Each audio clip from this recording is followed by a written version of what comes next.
Dicen que si a medianoche escuchas un chirrido de ruedas de madera y un tintinear de campanillas que no viene de ningún animal ni de ningún coche, no te asomes. Ya no es la calle lo que miras, es la frontera donde la muerte hace inventario. ¿Qué es lo que realmente recorre la ciudad cuando todos duermen? Una leyenda para espantar niños o la carreta de San Pascual, que se detiene solo frente a la puerta del próximo difunto. Esta es la historia de lo que sucedió cuando decidimos comprobarlo y de cómo al hacerlo, abrimos una puerta que nadie en su sano juicio debería tocar.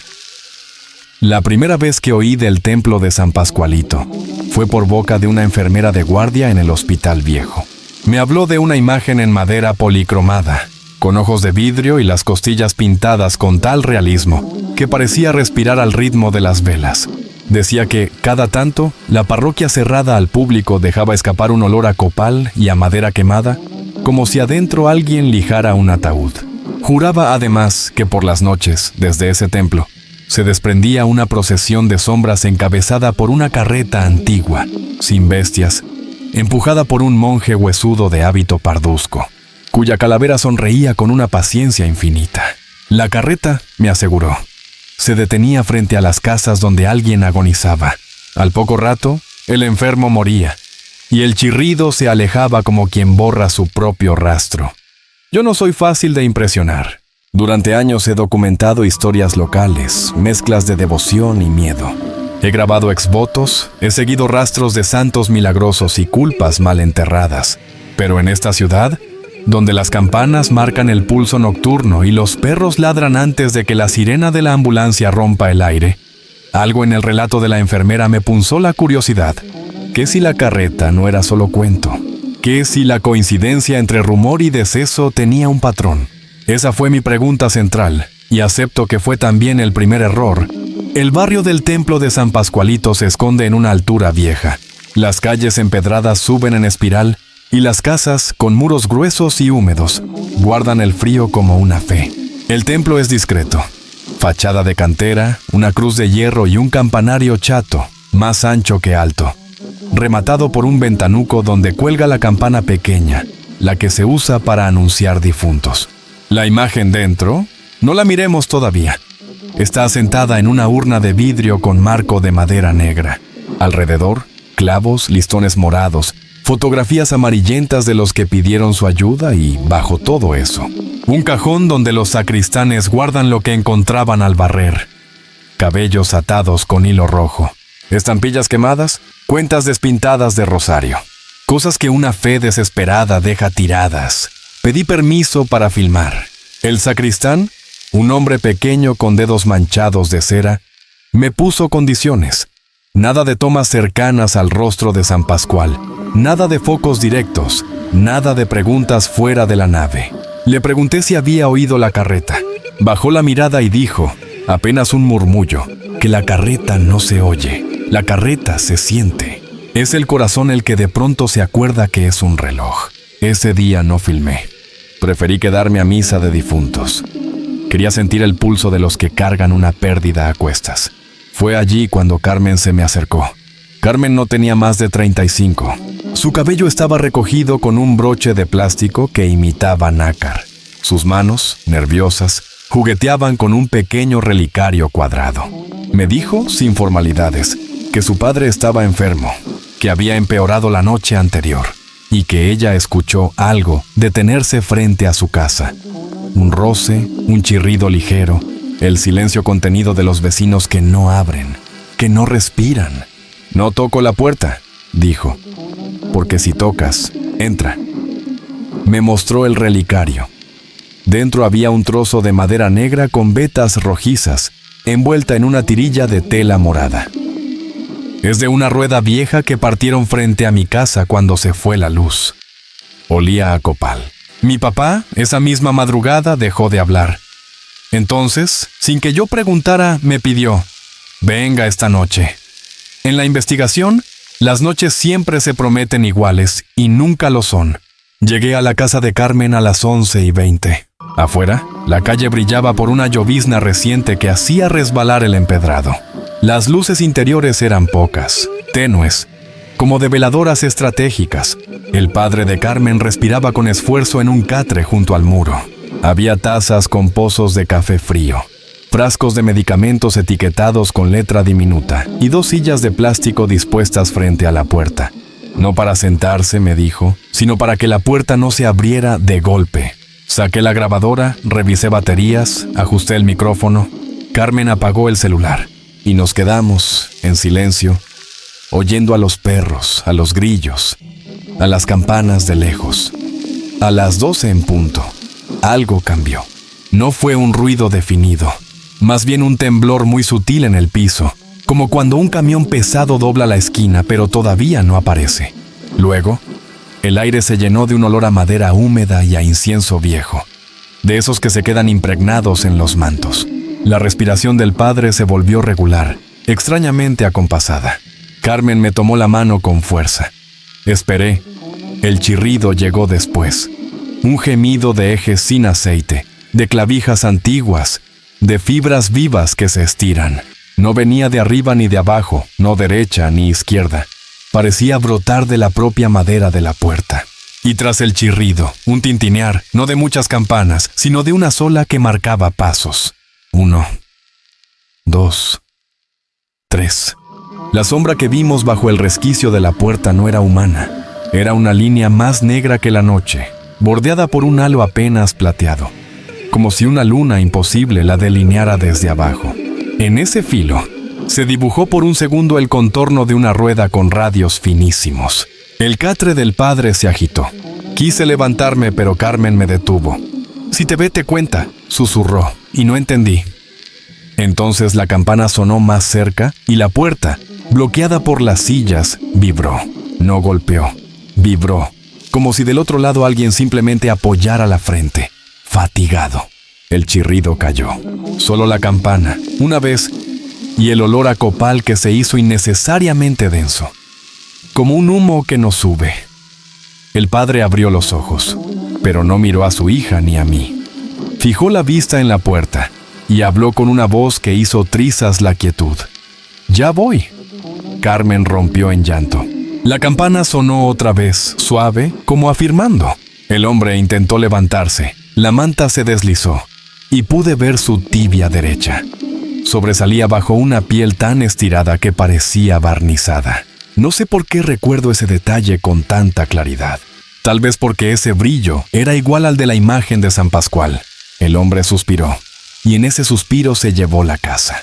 Los perros callaron. Las campanas del templo, lejanas, tocaron 3 golpes sordos. La sombra bajo la puerta se retiró en un silencio que solo dejó frío. Fue en ese mismo instante cuando escuchamos algo quebrarse allá afuera. Salí con la grabadora encendida y una lámpara. La calle estaba vacía, pero en el empedrado, justo frente a la casa, había astillas negras, como de madera carbonizada, y una huella semicircular marcada en el lodo, más perfecta que si hubiera sido trazada con compás. Olían a copal. Tomé 2 astillas con un pañuelo. Noté en una de ellas un clavo diminuto incrustado, de hierro viejo, sin cabeza, como si hubiera sido clavado desde adentro y cortado al ras. Aquello, por sí solo, no era prueba de nada, pero tampoco era nada. Al día siguiente, volví al templo. El sacristán estaba encerando el piso con movimientos medidos. Pregunté por el monje. Se hizo el sordo. Le mostré una de las astillas. La miró con una punzada de disgusto y la dejó sobre la mesa, como si quemara. «No juegue», dijo, «porque aquello no es un cuento. La carreta no es para ver, es para aceptar. Se detiene donde hay deuda». Me habló entonces del origen, de cuando, a finales del siglo XVIII, las epidemias barrían las calles con la rapidez de una tormenta eléctrica. En aquel entonces, los muertos eran tantos que el pueblo ideó una procesión nocturna para recoger cuerpos sin ofender a los vivos. Al frente iba la carreta del santo, empujada por frailes que cubrían sus rostros para que la vista no se les acostumbrara a la muerte. La gente empezó a creer que la carreta ya no recogía a los muertos, los decidía.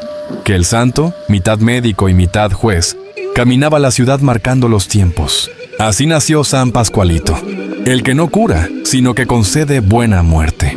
Y como toda devoción, concluyó, tiene sus cargas. Conseguí un perito en maderas. No le conté la historia, solo le llevé las astillas y dije que venían de un mueble antiguo. Les pasó la navaja, las olió, les hizo un corte limpio. Pino caribeño, pero con un tratamiento viejísimo de aceites y resina. Mira estas vetas. Ardieron y se apagaron. Esto estuvo cerca de llama lenta, de vela. Y este clavo, artesanal, de forja manual, tal vez finales del 19. ¿De dónde sacaste esto? Un retablo. Sonreí sin responder. Él añadió: lo raro es el olor. Huele como si siguiera rezando. Me reí por compromiso, pero el escalofrío ya estaba sembrado. Volví a la casa de Carmen para el novenario. La sala estaba llena de sillas. El retrato del padre presidía el altar improvisado con flores blancas y un vaso con agua que nadie tocó.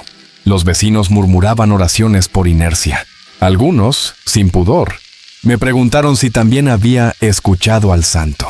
Una mujer mayor, con la espalda vencida y manos de piedra, me contó que, en su infancia, las casas tenían un clavo clavado a la entrada para colgar un listón morado. Si la carreta pasaba y veía el listón, entendía que allí ya había deuda pagada o promesa cumplida, y seguía. Pero si no, se detenía, incluso si el moribundo no quería. Porque querer no importa, dijo la anciana. Importa lo debido. Esa noche me quedé a registrar algo más. Los perros. Querían salir y luego no. Olían la puerta y retrocedían. El 9º día, justo al terminar el rosario, la campana del templo volvió a sonar 3 veces. Alguien murmuró que esa era señal de que el alma había llegado donde corresponde. No sé si fue sugestionarme, pero yo sentí otra cosa.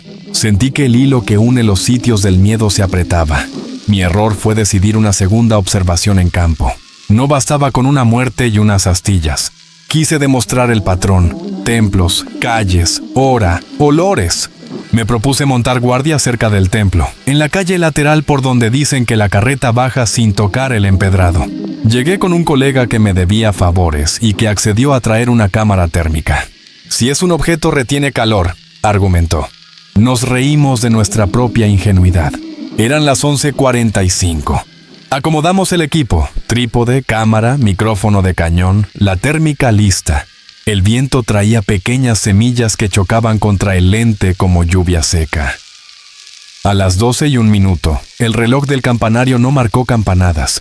En cambio, se escuchó el sonido de la campana pequeña, 3 veces, como si alguien la agitara con delicadeza. La térmica, en la pantalla, dibujó una franja más fría, una niebla contenida, que se deslizaba a lo largo de la calle. Donde tocaba, el empedrado parecía opacarse.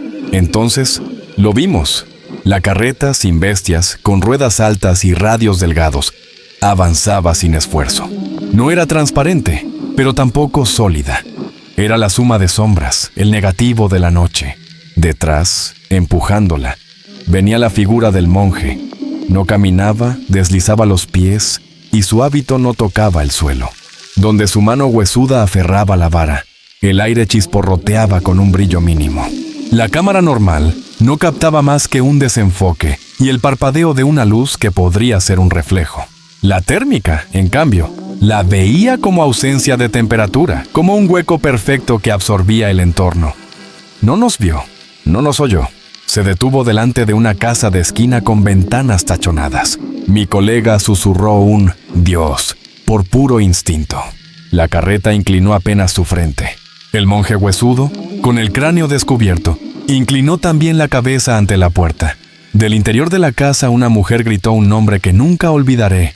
Ángel. Lo gritó con una mezcla de ruego y bronca. La campana sonó apenas como respondiendo sí. Allí comprendí lo que Carmen quiso decir. Si te ve, te cuenta. Porque la mochila que llevaba colgó de pronto con un peso nuevo. Y yo, sin pensarlo, di un paso, como si pudiera hablarle a esa sombra y negociar. El monje volvió el cráneo. No tenía ojos, pero me miró. No puedo explicar cómo lo sé, pero me miró. El frío me atravesó desde la lengua hasta la nuca. La térmica, en la pantalla, registró un desplome instantáneo en mi contorno. Mi rostro, mi pecho, una caída de temperatura súbita, imposible.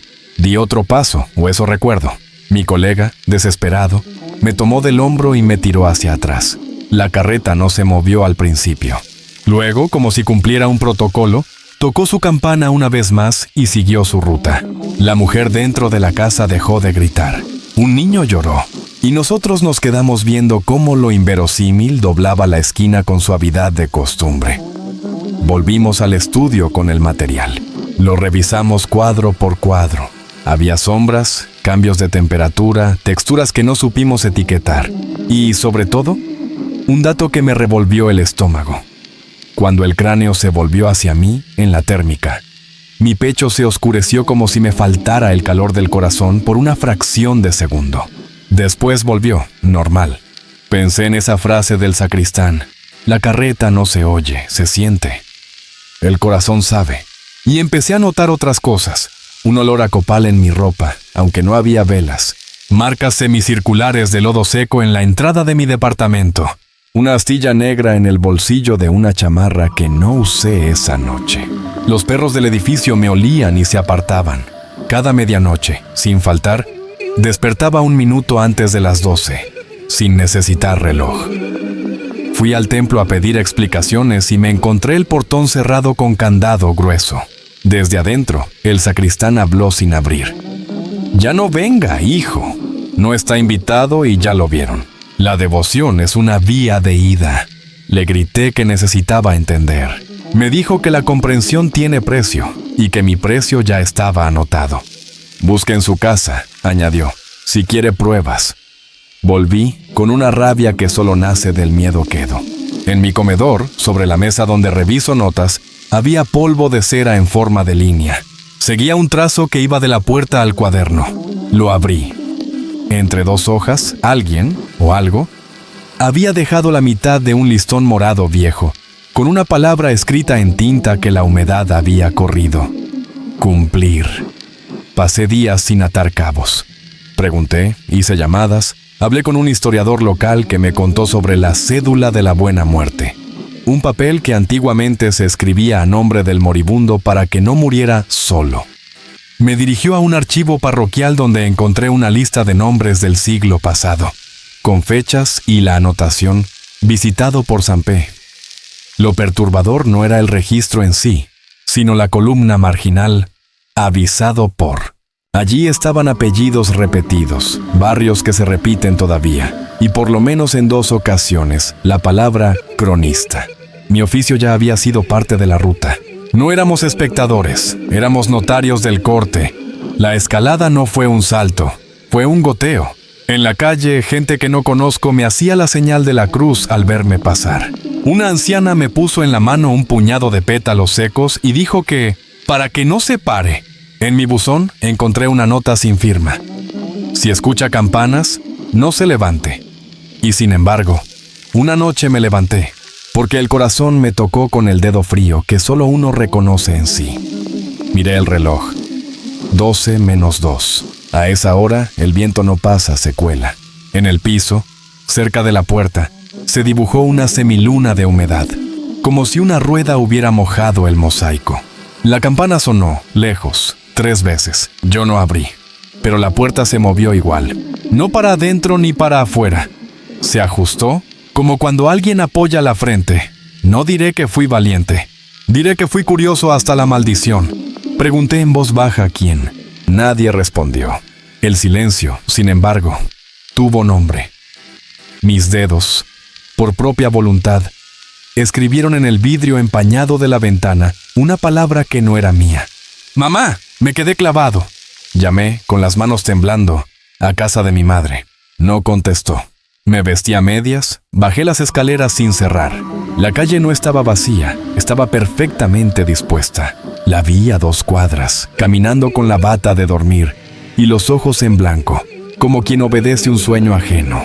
La carreta la esperaba a media cuadra, quieta, cartilaginosa, limpia. El monje la miraba con la paciencia de los relojes de arena. Corrí. Grité su nombre. La tomé de los hombros.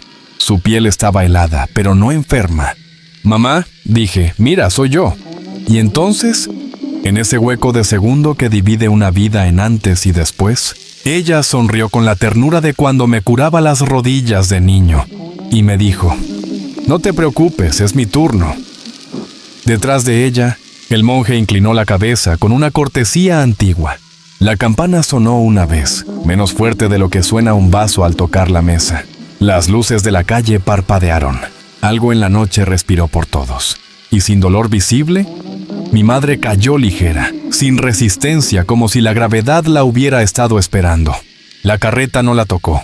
No necesitó. El monje la miró una última vez. Y se retiraron con un respeto que me hizo odiarlos y necesitarlos al mismo tiempo. El funeral fue pequeño. Nadie quiso que yo hablara. Nadie me culpó en voz alta. Pero aprendí la forma en que miran los que creen que traes polvo sagrado pegado a los zapatos. Me refugié en el trabajo. Clasifiqué audios. Transcribí relatos. Medí con regla la huella semicircular del lodo frente a la casa de Carmen y la comparé con la de mi piso. Coincidían como si hubieran sido hechas con la misma rueda. Hice, por hábito, una última visita al templo. El sacristán no estaba. La puerta, esta vez, se abrió sola. Dentro, el olor a copal se mezclaba con algo más antiguo, como a biblioteca quemada. Me acerqué a la urna. La imagen de San Pascual, con sus dientes finos y su gesto casi amable, tenía en la mano un listón morado. Lo reconocí al instante. Era la otra mitad del que encontré en mi cuaderno. Estaba atado con un nudo mariposa, como el que mi madre hacía en mis zapatos cuando era niño. No grité. Reí, pero sin sonido.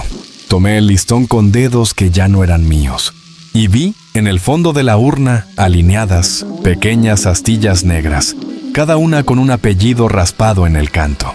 El mío estaba allí, con una fecha que aún no llega. Cerré los ojos, por una vez no para investigar, sino para acatar. La carreta no se oye, se siente. Y yo, desde entonces, la siento venir cada noche a una distancia exacta, como quien calcula cuántos pasos hay entre un juramento y su cumplimiento. En los barrios, la muerte no es enemiga, es visitante con modales. Se le pone agua, se le abre paso, se le habla de usted. San Pascualito no amenaza, negocia, no arregla enfermedades, pauta salidas. A cambio, la ciudad le ofrece devoción sin aspavientos. Listones en puertas, clavos en marcos, exvotos con ortografía herida. Decimos que así la muerte aprende nuestro nombre con dulzura y no con golpe.